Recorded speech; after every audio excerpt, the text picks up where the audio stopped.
faith in love, yeah, that's the deal. WC and Maria, bringing that glow. Tuesday nights is the show you gotta know. Love ain't a moment, it's a movement we found. Beyond the vows, where the real talk sounds. From single to married, decades deep. Together we rise, where the promise is key. Lessons in laughter, faith in the mix. Every story a bond, every challenge a fix. SKST, Tune in, don't be late. 7 p.m. Fan trip. Let's elevate. So come vibe with us.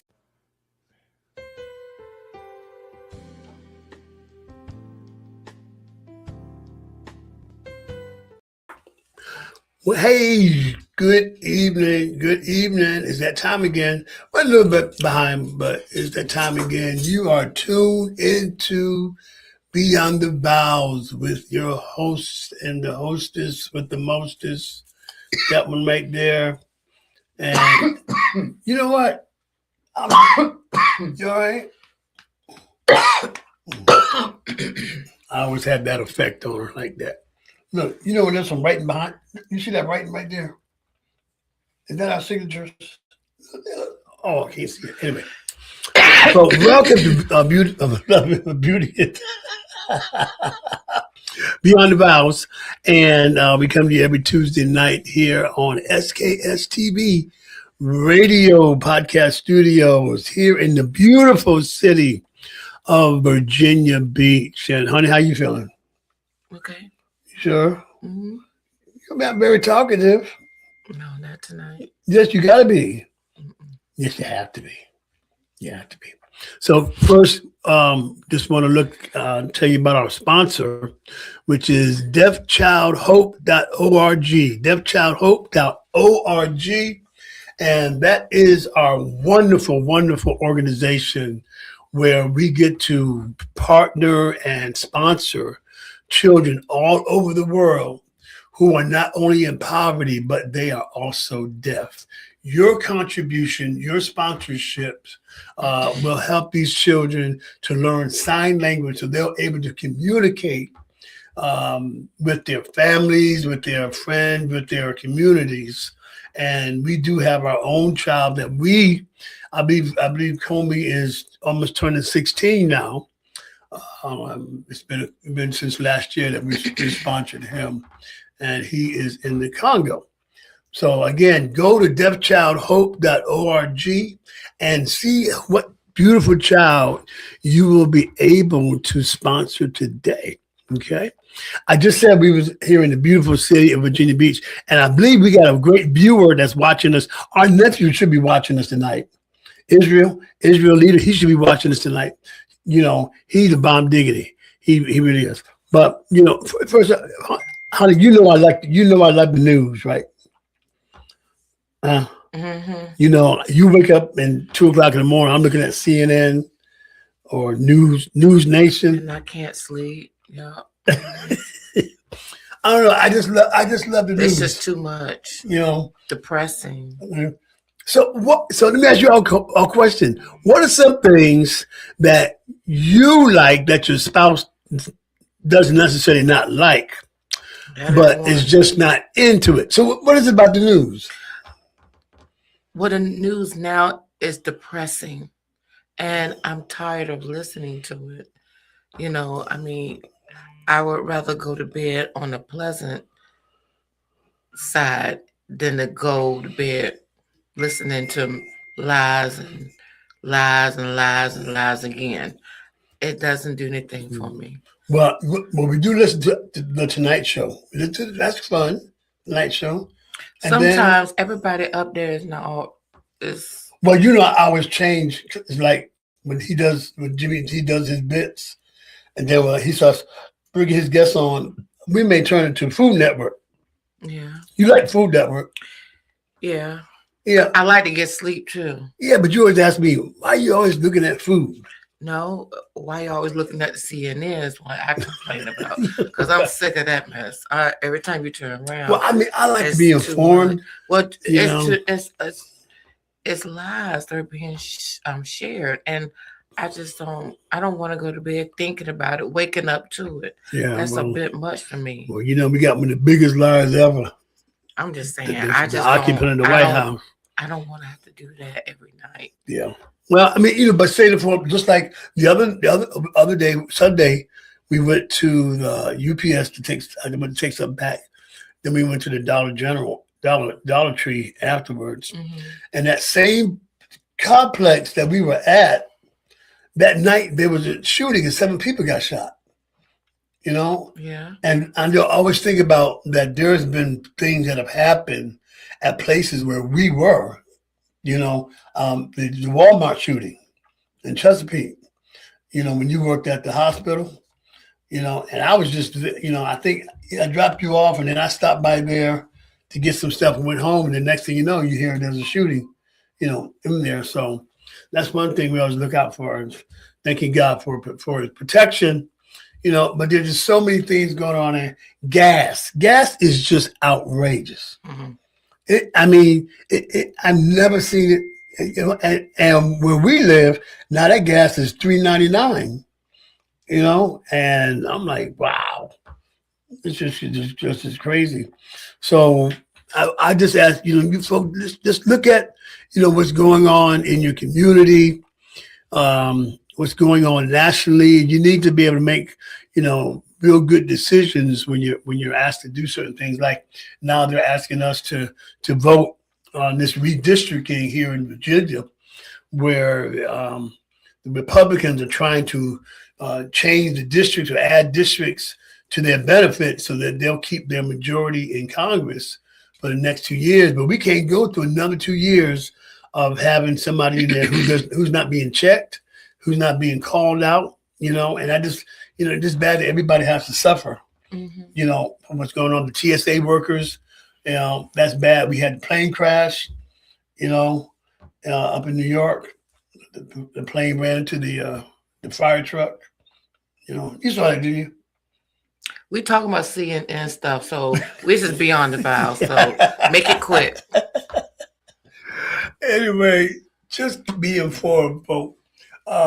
So look, so usually either Mondays or Tuesdays, we have this same conversation every week. What are we going to talk about? So, but we have some, next week we're going to have Pastor Byron and his wife back next week, which is going to be really exciting. We had a fun time when they were here the first time. So what I really wanted to talk about tonight, if it's okay with you, I want to talk about effective communication. Okay, effective communication. And we was on our way here, and I was reading something to Maria, and she said, "Well, that don't work for everybody." And I was like, "Why you always negative? Everything we say is not going to work for everybody." Okay, these are just some suggestions that you try. I mean, there's so many things that you could try, and you do what works for you. Whether you're a married couple, whether you're somebody you're engaged, or whatever, you do. It's just trial and error. You do what works What's best for you? Huh? What's best for you? Have you tried any of this stuff? Yeah. You have? When? What do you mean when? I'll just ask a question. You don't know? Mm-mm. See, call me out again on the air. No, I'm not Yes, calling you you are. out. Yes, you are. No, I'm not. I'm just saying, you Listen, want to talk something- about stuff. but I don't always have to have done everything that I'm suggesting. That's why I research and I'm finding different things that we can do. So I said something to you about topics, exploring, and how to do. So we talk about icebreakers. Okay, you actually need icebreakers in your relationship. What's the need for an icebreaker? Because like sometimes you just can't blurt out something and the person that's receiving it be all caught off guard. You know what I'm saying? But You got to be able to. So you're saying in order for me to have a conversation with you, I got to do an icebreaker in order just to talk instead of just talking. I mean, no. If it's something deep, you just can't just go wham, hit you with. You can't just hit them with it. You know, you gotta kind of prepare you the way for a question that's going to be asked of you. That's going to make you think a lot, because a lot of things you just can't answer right away. And if you don't answer it, silence does not mean you haven't heard the question. It means that person's really trying to, you know, digest it, you know, because, you know, I think one time, we were asleep, and I guess you don't think I was asleep, but you asked me something in the middle of the night, something about life or something like that, and I'm dead asleep. So I'm trying to think about what it is you had just asked me, on top of I'm still dozy, you know, stuff like that. So, but the other part we were going to talk about was how past relationships can influence your current or future relationships. In what way? And how that.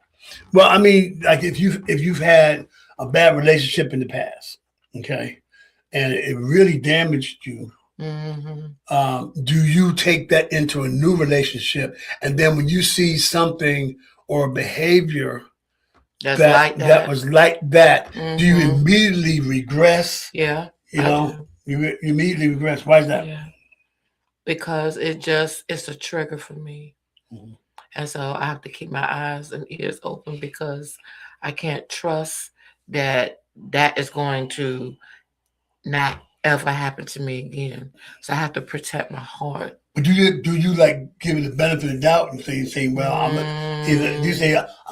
gonna let that pass, but or just I'm gonna let it pass, and that was just something that just happened. Maybe the first time, but if it happens a second time, no, I can't let it go. So how do you think people should deal with triggers? Well, first they have to talk about it, and they have to be in a safe space, and someone has to make sure that they're safe when they talk about it, not trying to bash nobody or make anybody feel bad. Safe, like? I'm talking about in a relationship when there's two people. They should be able to communicate. They should be able to express how they feel without the other person getting upset, getting angry, taking it out on them. No, that's just how that person is feeling. It doesn't always necessarily mean that it's you that's doing it. So you have to be able to make people feel safe. I mean, a woman that is a wife is not going to feel safe around her husband. Every time you turn around, she's trying to say something and they're yelling and screaming. That's not a safe space for her.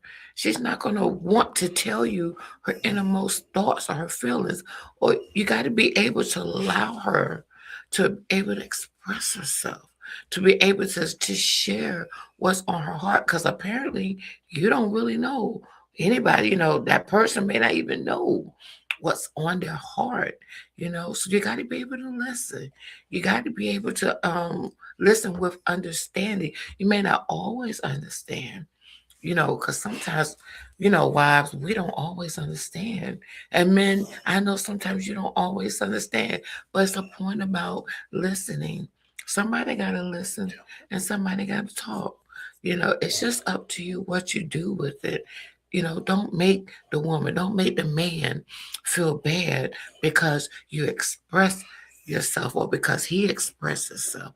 Let him have that moment and that space.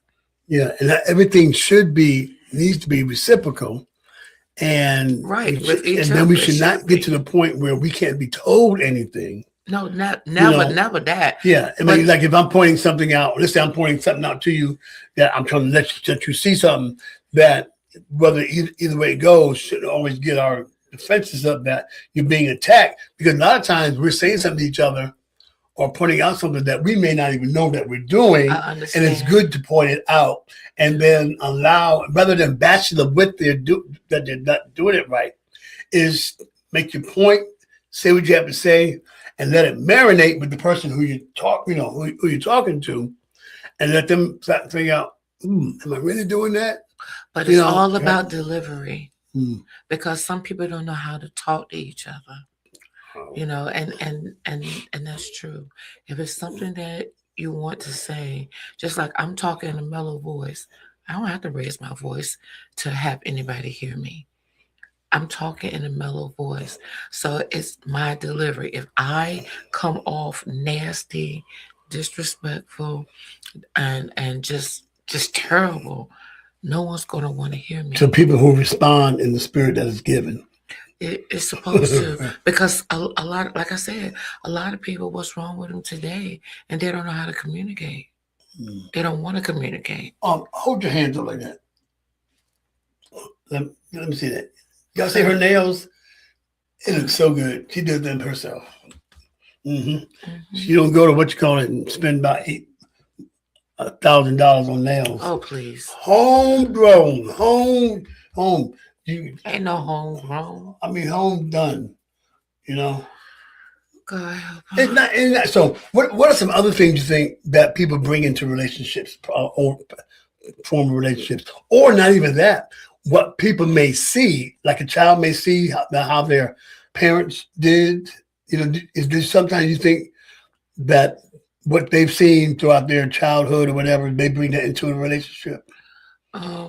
You said what now? Like children, they see their mom and dad, they grow up and mom and dad act a certain way, and the kid is around that all the time. Do you think sometimes when they get as adults, they bring that, what they were trained in or what they were born Yeah, with? that's why it's important that you raise your child right, and then let them see love in the home. Let them see compassion in the home. Let them see the husband loving his wife, and vice versa. They need to see that, whether they 2 or whether they 82 or however long it is. Let them see that. If they don't ever see that, then they, in the back of their mind, they're questioning, is this person really good for the mom or dad? I've had some children come to me and even, they question their own parents' relationship. And I'm like, Lord, what am I supposed to do with this? I don't even know you like that, But I mean, what do you do? But you have to set an example, and that's very important. Yeah, because stuff that you're born with, like my mother was very, very loving. She was always a hugger. She would always kisses on the cheek, and she was just so affectionate. My dad was the opposite, and I don't know if we question whether my dad really loved us. I mean, he would grind. He would make sure we had what it is we needed and things like that. And then later on, I found some things about him that I just didn't like. So do you think you got some attributes from him that's affecting you today? Yeah, I've had. Sometimes, he didn't always tell us that I love you. It wasn't until like maybe a year or 2 before he passed away, he started, kind of, expressing us. So the way we kind of grew up was the man just does what they got to do to take care of the family. You don't have to be emotional. You don't have to be vulnerable and stuff like that. I mean, that's what we experienced. But like I said, my mother was on the opposite side of that, which there was a part of us that was, really compassionate and, that kind of stuff.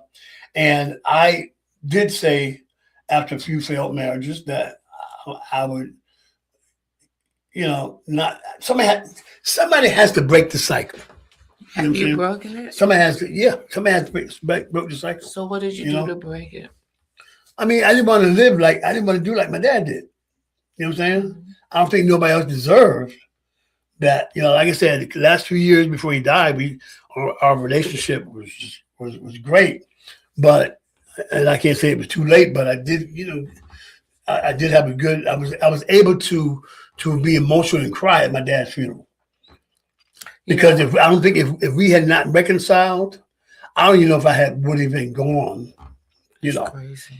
but like I said, it's just you got to be determined to break the cycle. Are we gonna fall back every now and then? Yes. But let me Are ask we you gonna a question, backslide though. every now and then? Yes. Backslide to something, a behavior that we said we would never do. You know what I'm saying? And we can have a temporary lapse of judgment and stuff like that. But just as long as they don't stay in that state. But you know what? And that I think that's the issue, that when someone brings up something just like you were saying, and bring it to their attention that they are doing, and they continue to do it, what does the other party do?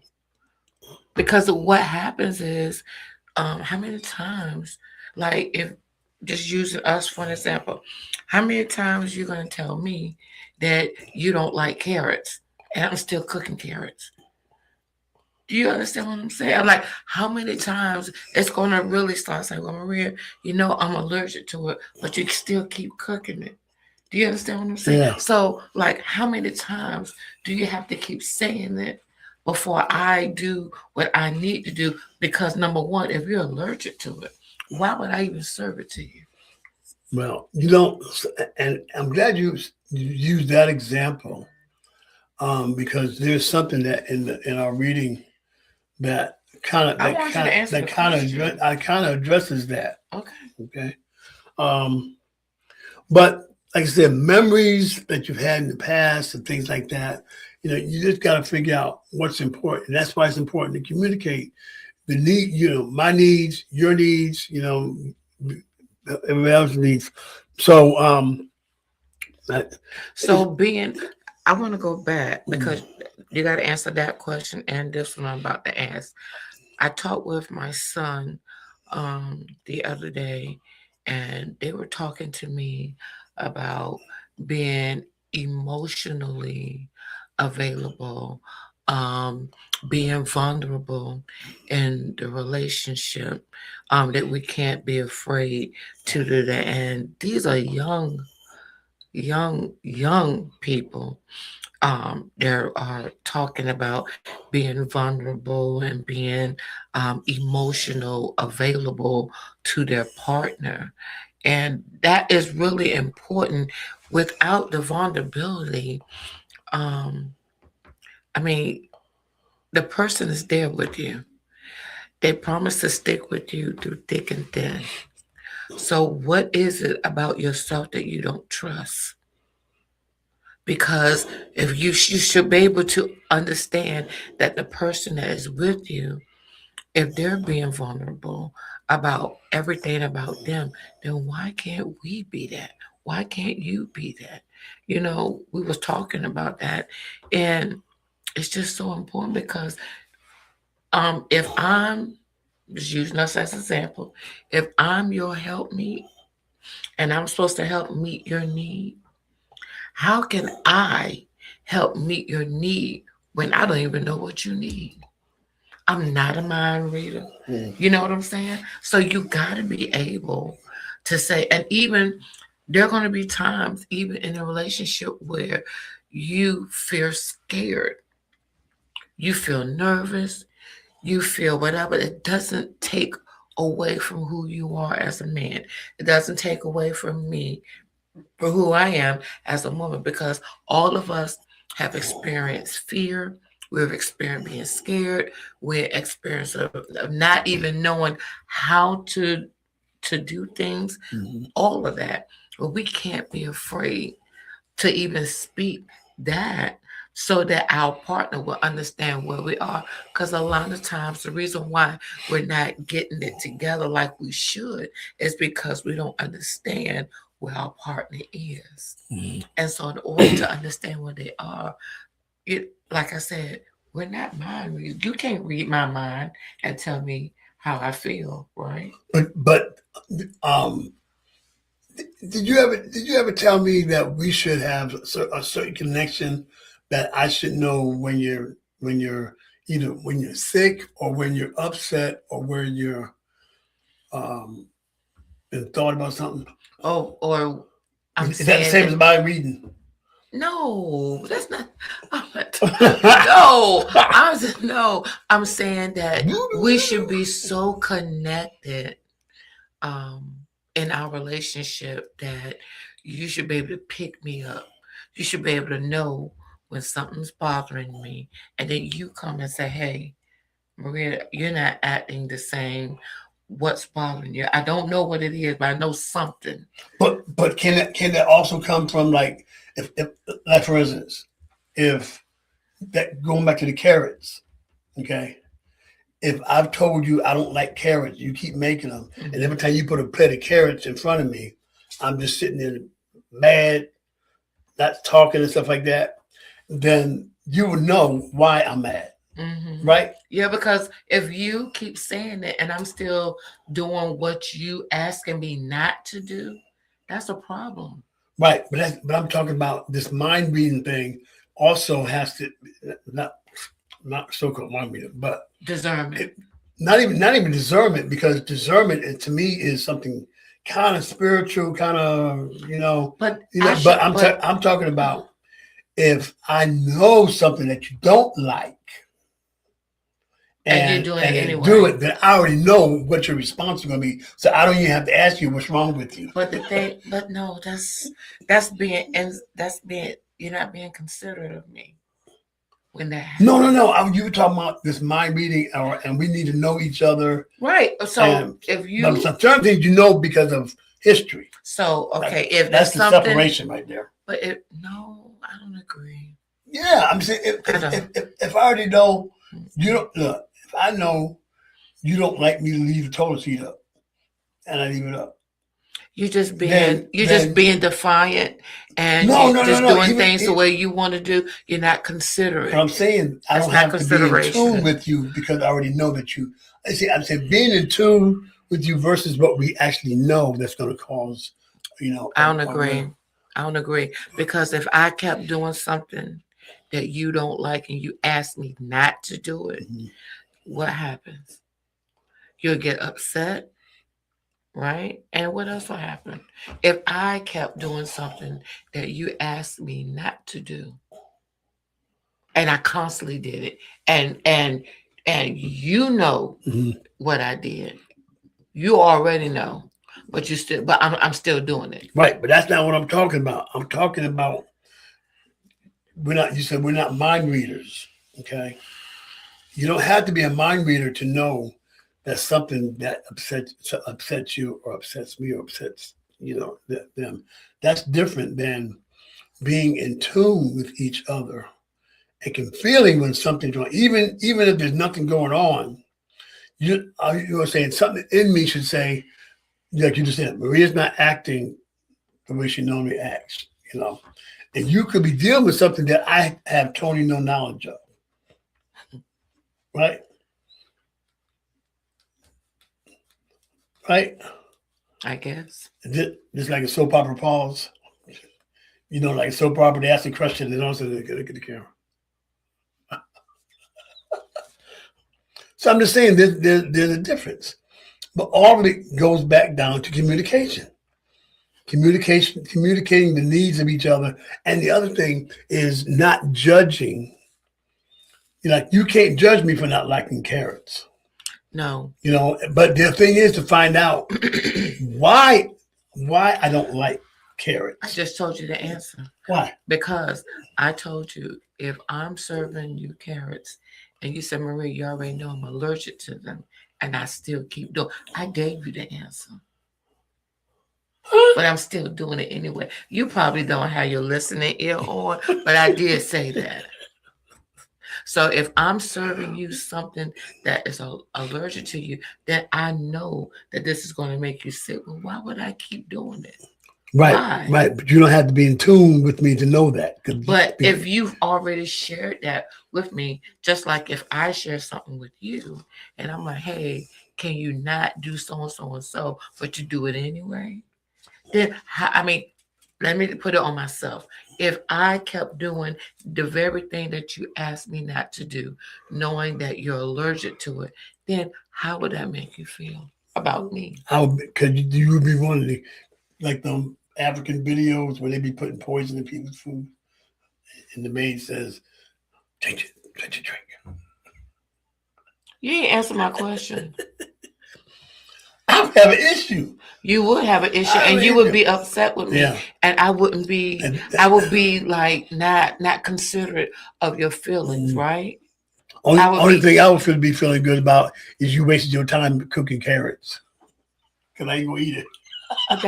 But that's Actually, beyond the point. Have you ever had carrots and cabbage? Well, answer the question. I'm just saying. Answer the question. What? Answer the question. How would I look to you? You would look really bad. Right. And then that'll make you feel some kind of way. Well, right? Not only will you feel some kind of way, you'll start withdrawing from me. And you're wondering, well, why is she continuing to do stuff that I asked her not to do? Okay. Well, look, we're going to come right back after this commercial break, and we're going to talk more about effective communication in relationship and some questions that you can ask each other right here on Beyond the Vows.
with deep questions effectively. Sometimes deep questions can scare you because you don't know what's going to come out of the other partner's mouth or what they're going to ask you if you you're preparing for it. So, like I said, the disclaimer is these are not what we may all do all the time or what whatever works for you. We're going just going to give you some suggestions, things that and everything is about timing. Okay, especially when it comes to talking about something that's real deep. Timing is everything. So you got to pick a time when there's nothing going on. No phone calls, no family, no children, no distractions or stuff like that. And you would say go to a neutral place. Hey, this, we could go to the bedroom. Or why don't we go outside and take a walk? Or what do you think about that? Yeah. Mm. Mm-hmm. Yeah. So, like, there's something in the Bible that God talked to Adam in the cool of the night. Anybody said? I thought it was the cool of the day. Cool of the day. And I thought that would be God was already upset because they had ate from the tree. Mm-hmm. So God had to wait till he was cooled off before he asked Adam, "Where you at?" I'm using that as an analogy. It's best to talk about things when they're level headed. As you said earlier about a safe place. When you do that. So what I saw, it said that when you're ready, you can follow these practices. One is, like an opening line. This is what I was talking about earlier about icebreakers. You know, so like let's say we were talking about something with the kids, and then the next sentence comes out of one of our mouths is, "How do you feel about such such such?" Which means you just totally went off from one kind of a conversation to another. It's got to be, it got to kind of lead up to stuff. I mean, I understand what you're saying, but I'm not in agreement with it. The only reason why I'm not in agreement with it is because, I wouldn't know. I'm just talking about for me. I wouldn't know um, what to bring for an icebreaker because I'm just going to talk. No, what That's I'm saying, just me. Yeah, what I'm saying is, you look at what's happening previous to something that you want to say to somebody. I understand, but I would never be nasty. No, not even being nasty. It's just, it's got to be everything to everything. They say everything there's a season. Right. I mean, I understand that everything to everything there's a season, Mhm. and not only a season, it's the delivery as well. I understand all of that, but there's got to be a time that it has to be dealt with, whether it's today, tomorrow, next week, or the next 6 months. Right. There has to be time, and I guess for me, because like I said, everybody's different. Everybody has to take what they can and try to figure out how it best suits them and how you can make it better for whatever relationship that you're in. But for myself, I'm the type of person, and I'm just using myself as an example because I can't give an answer that'll be generalized for everybody. I can only go by me, so you can understand where I'm coming from. Me, I'm the type of person I don't like to hold on to stuff and not talk about it because it'll affect me more. And I like to be able to put it on the table, deal with it. And then after I put it on the table, it's the responsibility of the person that is delivered to and the person that delivered it. It's their responsibility to say, hey, well, I didn't know that you felt that way. Well, why don't we do something about it? Let's do this, and someone told me that I'm always trying to solve problems. I just like unity. I like, because where there's unity, there's strength. If there's no unity, well, there's no strength. So for me, I just like to go ahead and do it. I don't like to sweep stuff under the rug because what happens is, for me, I can only speak for me. I can't speak for nobody else. For me, if it's still there after a month, I don't operate very well like that. So what I understand what you're saying, that it has to be dealt with. And my focus is when you have to deal with it. And making sure that So let me ask you, it can't be combative or anything like I that. understand, but when is the best time for anybody? I'm just, there's never really a critical time or best time to do anything. I'm just talking about how to get there without it being confrontational or anything like that. Like I said to somebody, you could be at the dishwasher, the dishwasher, and ask a question like, hey, what are your dreams? You're doing dishwasher, and another couple may say, what are you talking about? There's not. I'm saying there's nothing wrong. I'm just saying effective communication and just talking. And the more you talk, the more you can learn about. So when is a good time to tell the audience? When is a good time to talk about stuff? When? Because and I'm not trying to cut you off and none of that, so I apologize if you feel that way. But what I'm saying is, you're talking about communication, right? Right. And what I'm talking about is you have to communicate. But I'm just trying to focus on how you get there. There's you don't have to say, well, I guess I'll wait till 4:00 to talk about what I want to talk about. Okay. If that's how you want to do it, you still have to have preparation when you want to say something, I believe, to like, if I want to ask you something, if there's something I've been thinking about all day long, I want to make sure I deliver it. You were talking about like the delivery. So I just feel like an opening line helps to kind of cushion whatever it is you got to talk to. So and not everything you talk about has to be a bad thing. So, you know what I'm saying? So you're saying it's your suggestion that everybody do the same thing. I said whatever works for whoever. It may not work for everybody. Okay. Mm-hmm. I'm just saying these are things that should be tried, because I like I said, you want to say something and talk about something when there's no distraction, so each person can hear what the other one is actually trying to say. And you can't hear what the other person is saying if you have distractions and stuff like that. So I'm just saying you got to set the stage. I would say that's the wrong time to talk about anything when you're upset, because I do agree with that. If you're upset, then you should wait. Yeah. But it's still about the whole delivery, because if you're upset, like say for instance, I'll use myself again. If you're upset by something that I said or did, then it wouldn't be feasible for you to come to me in the spirit of anger, because you're already upset, and you should not say anything. And you can't hear when you're angry. Right. So, but let me ask you a question.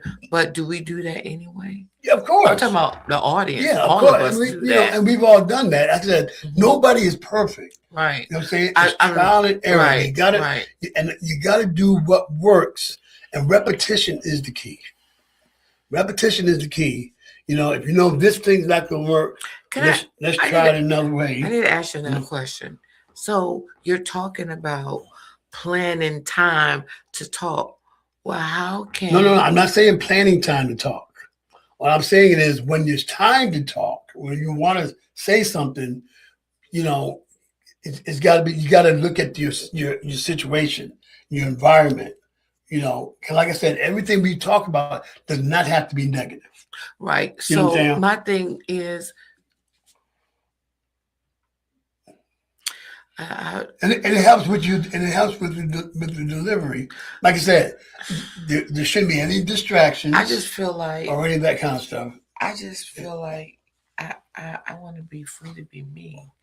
No, I'm saying you can be you. What I'm saying is people there's just a way you have to. There's the way you should approach anything without feeling like you're not free or you're not being yourself. It's the thing of being considerate of the other person, and if you know them, you'll know if you come off a certain way, this is going to happen. Well, if I come off a certain way, that's going to happen. And then again, I say, everything we talk about does not have to be a negative. It could be just a life question, or I've been really thinking about my life and where I've come from, and where I'll be. But if you're doing something else, that for me, that would be the wrong time. Because if you're engaged in something, okay, and I just stop you out of what you're engaged in and get you to focus on what I'm asking you or what's going to be, I think that's inconsiderate. Because you got to look at, for instance, my uncle just passed yesterday, okay, and it would have been the wrong time. I'm devastated. My uncle's gone. That would be the wrong time. Like if you had something on your heart that you really want to talk about, that was going to be deep, and you started asking me about it or talking about it, I'd be like, I just lost my uncle. Can I grieve? Or what I'm saying? That's my whole thing. It's not about when you talk, it's how you prepare to do it. You could do it in that moment, but it has to be, whatever is done has to be talked about. But I'm just saying how we do it and be effective, where you still walk away in love. You still, whether if you're not married, you walk away. I understand. No hurt or I nothing like that. understand what you're saying. That may work for you. Yeah, but go. That's all I was going to say. Oh, I'm saying so. So you can use the opening line. The other is set psychological boundaries. Check that out. So it says, don't interrupt your partner when they're talking. Avoid playing therapist. That's the big thing. We try to fix each other. People try to fix each other. Like they know how you should, respond to something, how you should act, to something, and basically really giving unsolicited advice. Our job is just to listen to each other, be apathetic with, what's being said, and sometimes try to see things from their point, how they're coming out with it. So, because like you said before, you can't assume what your partner is thinking. So the other is you ask open-minded questions. Okay. Like, what goes through your mind when I do such, or what goes through what do you be thinking about when you do a certain thing, this, that, and the other. And it's just constantly getting to know each other. Stay curious about your partner. The goal, I believe, in marriage and any relationship is to know your partner better. And the better you agree with that? Yeah. To know your partner better, and the more you know about your partner, the more smoother things can be. But it's hard to. I'm just saying that. I understand what you're saying, and I use this as an example. At work, we have different papers, right? And different papers we have to give to everyone, because we have to base it on case by case, right? So in a basic papers that we give out, they have like instructions, they have like policies or updates or stuff like that. And just because there's an update up there, it doesn't mean it pertains to you. It means it pertains to the person that we're trying to convey something to, right? So it's important that we as men and women, that we understand what we have, right? And I understand what you're saying, and having those things that or trying those things is one thing, and trying to see what works best for your situation is another thing, right? Mhm. Right. So that's not something that we should. um I guess what I'm just trying to say is that I know, like, some things may work, but we have to do, just like you said earlier, things that'll be best for us. You as an individual, me as an individual, us, period. When it comes to the communication part, audience, you have to know what's best for you, and then act accordingly, but never to the point that you want to make someone upset or angry or anything like that. It's not about making somebody angry. It's not about making somebody upset. A lot of times, I really do think it's the understanding of the other person that you're trying to convey to. But the thing about it is, it's like, give me a chance to understand. Don't you said earlier, don't have judgment. Then we need to give each other some form of grace to help them to understand what's either being said or what's being demonstrated. Sometimes you need that. Yeah. That's all I'm saying. Well, the other thing is, like I said, keeping you cool and check your expectations. Not every conversation has to be profound. You know, even the most mundane, conversations can still have value. And but that being said, but the simple act of sharing, that that can become the glue that really keeps people together. So you think Simple as just the fact that we're sharing so? with each other on things that are going on can help people to be more in love. I think. So how? So how? I mean, so I'm trying to figure out what you're saying. So, um, just say for instance, I want to have a conversation, right? And I got to think of an icebreaker just before I say the conversation. That's what you're saying? What I'm saying is, you don't always have to just. Because sometimes, you just have to look at the situation like.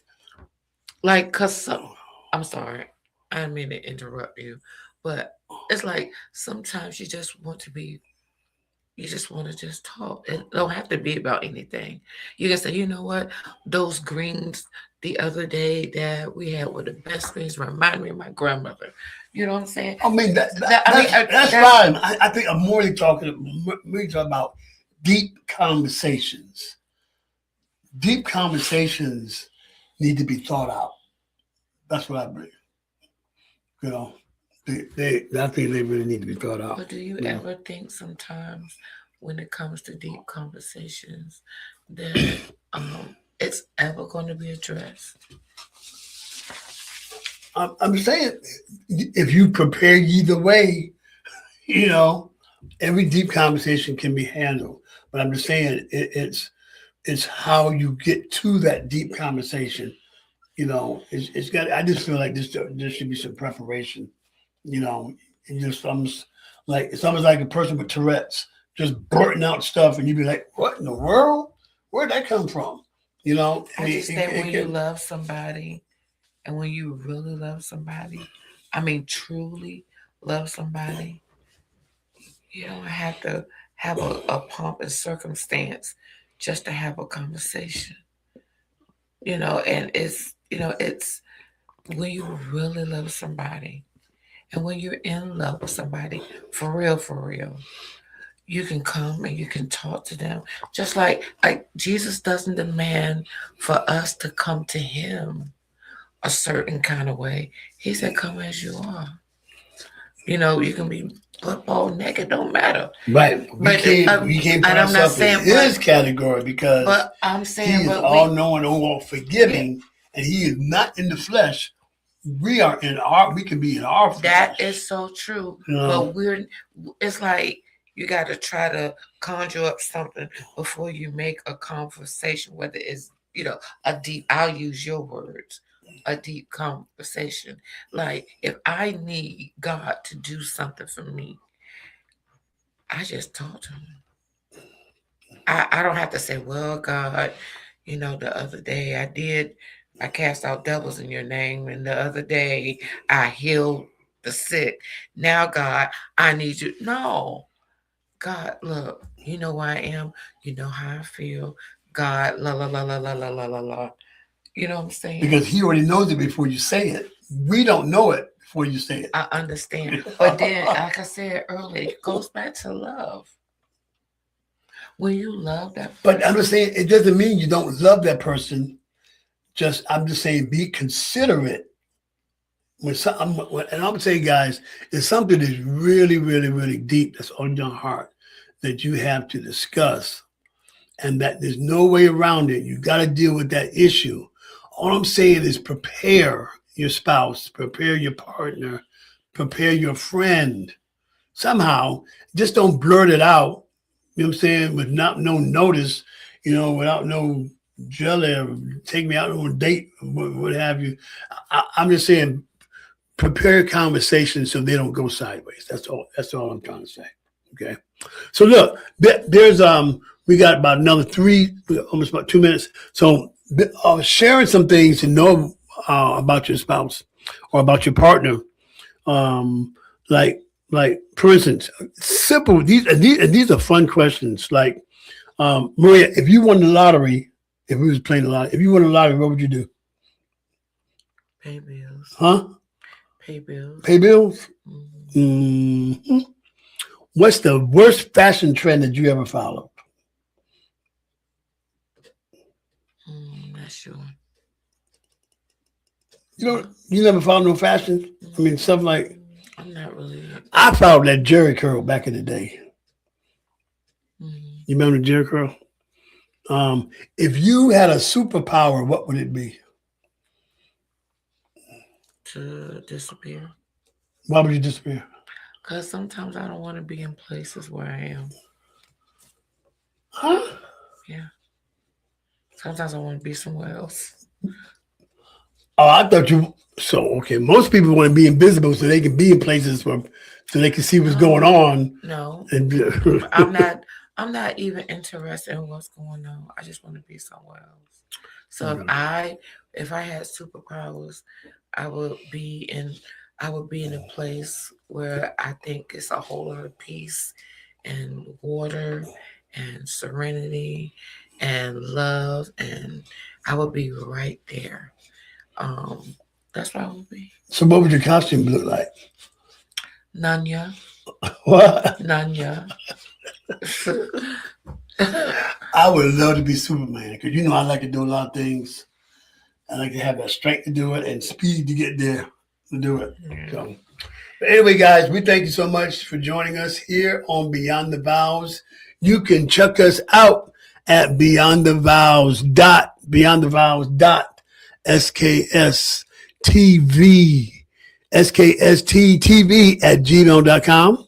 beyondthevows.skstv@gmail.com. Check us out, and don't forget, check out deathhope.org to see some of these great kids. All right. Well, listen, we'll see you next week. We'll have our special guest, Pastor Byron Collins and First Lady Collins will be with us, and we're going to have some fun next week. We're going to talk about some good stuff. Anyway. So anyway, we'll see you later, and join us then.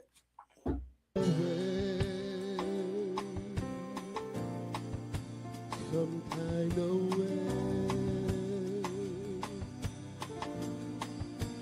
Some kind of way.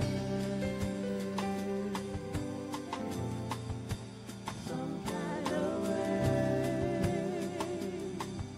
Some kind of way. Some kind